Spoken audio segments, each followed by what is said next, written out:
కళ్యాణ్కి వచ్చినటువంటి ప్రతిపాదనలు ఏంటి? ఇందాక మీరు చెప్పినటువంటి చాలా కీలకమైన అంశం 1/3 సీట్స్ అంటే ఒక 60 సీట్లు తగ్గకుండా ఉండాలని హరిరామ జోగయ్య దగ్గర నుంచి పార్టీలో వాళ్ళు కూడా ప్రతిపాదనలు చేసినటువంటి వాళ్ళందరూ పవన్ కళ్యాణ్కి ప్రతిపాదన చేసిన 60 సీట్లు అసెంబ్లీ సీట్లు ఉండాలి, 5-6 పార్లమెంట్ సీట్లు ఉండాలి. మరి అవన్నీ చిట్టా తీసుకొని వెళ్ళిన తర్వాత తెలుగుదేశం వాళ్ళు తేల్చినటువంటి అంశం ఏంటండి? ఇప్పుడు చాలా సార్లు ఇప్పుడు సమావేశం అయ్యారు. నిన్న ఆదివారం రోజున 2 దఫాలుగా సమావేశం అయ్యారు.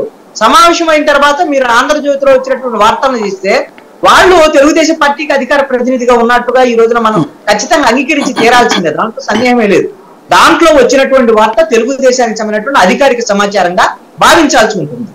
అలాంటి దాంట్లో ఏం అడిగిందే పవన్ కళ్యాణ్ 32 అని చెప్పారు, మీకు ఒక 20 మాత్రం ఫైనల్ చేశారని చెప్పారు. ఈ మా ఇస్తే 5 ఇస్తారు అనేటువంటి దాని మీద చెప్పారు, లేదంటే 1-2 ఏదైనా ఉంటే ఉంటాయి.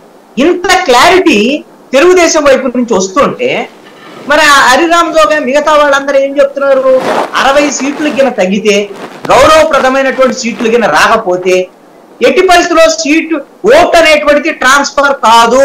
మీరు పొత్తులు ఏమైనా పెట్టుకోండి, నాయకులు ఎంతమంది అయినా కౌగులించుకోండి, ఏమైనా చేయండి, ఓటు ట్రాన్స్ఫర్ కాదు అని అందరూ జనసేనలో ఉండేటువంటి క్షేత్రస్థాయి నాయకులు ఒక మాదిరి నాయకులు అందరూ కూడా చెప్తున్నటువంటి మాట ఇదే. జన సైనికులు అయితే అసలు నేరుగా చెప్తున్నారు, మా ముఖ్యమంత్రి అయితేనే పవన్ కళ్యాణ్, అదే విధంగా కనీసం పవర్ షేరింగ్ ఉంటేనే మేము ఇంకోటి ఓటేస్తాం, అయితే ఎందుకు వేస్తాం అనేటువంటి విధంగా. మరి వీళ్ళని ఎలాగా కన్విన్స్ చేయగలుగుతారు? నిన్న పవన్ కళ్యాణ్ వచ్చి మాట్లాడారండి, చంద్రబాబు నాయుడుతో అయిపోయిన తర్వాత వచ్చి బాలశౌరి ఆయన చేరినటువంటి సందర్భంలో పవన్ కళ్యాణ్ మాట్లాడాడు, కన్విన్స్ చేసేటువంటి ప్రయత్నం అయితే చేశాడు వాళ్ళ క్యాడర్ని. ఒక క్లారిటీ అయితే పవన్ కళ్యాణ్ వాళ్ళకి ఇవ్వబోతున్నారు. అదేంది?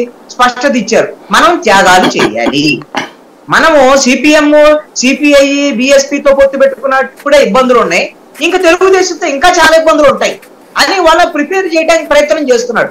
ఆ ఇబ్బందులకి పవన్ కళ్యాణ్ అంగీకరించడానికి మొదటి నుంచి సిద్ధంగానే ఉన్నాడు.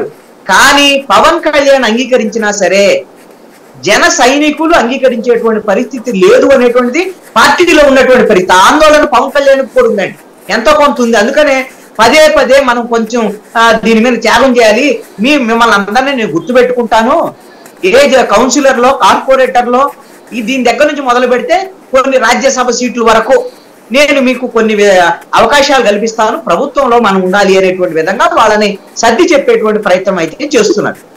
దీన్ని వింటారా? ఎందుకు అనంటే ఒకవైపున నాకు తెలిసి అయితే బీజేపీ వాళ్ళ ఆఫర్ ఏమిటి అని అంటే పవన్ కళ్యాణ్ వైపు నుంచి మీకు ఇప్పుడు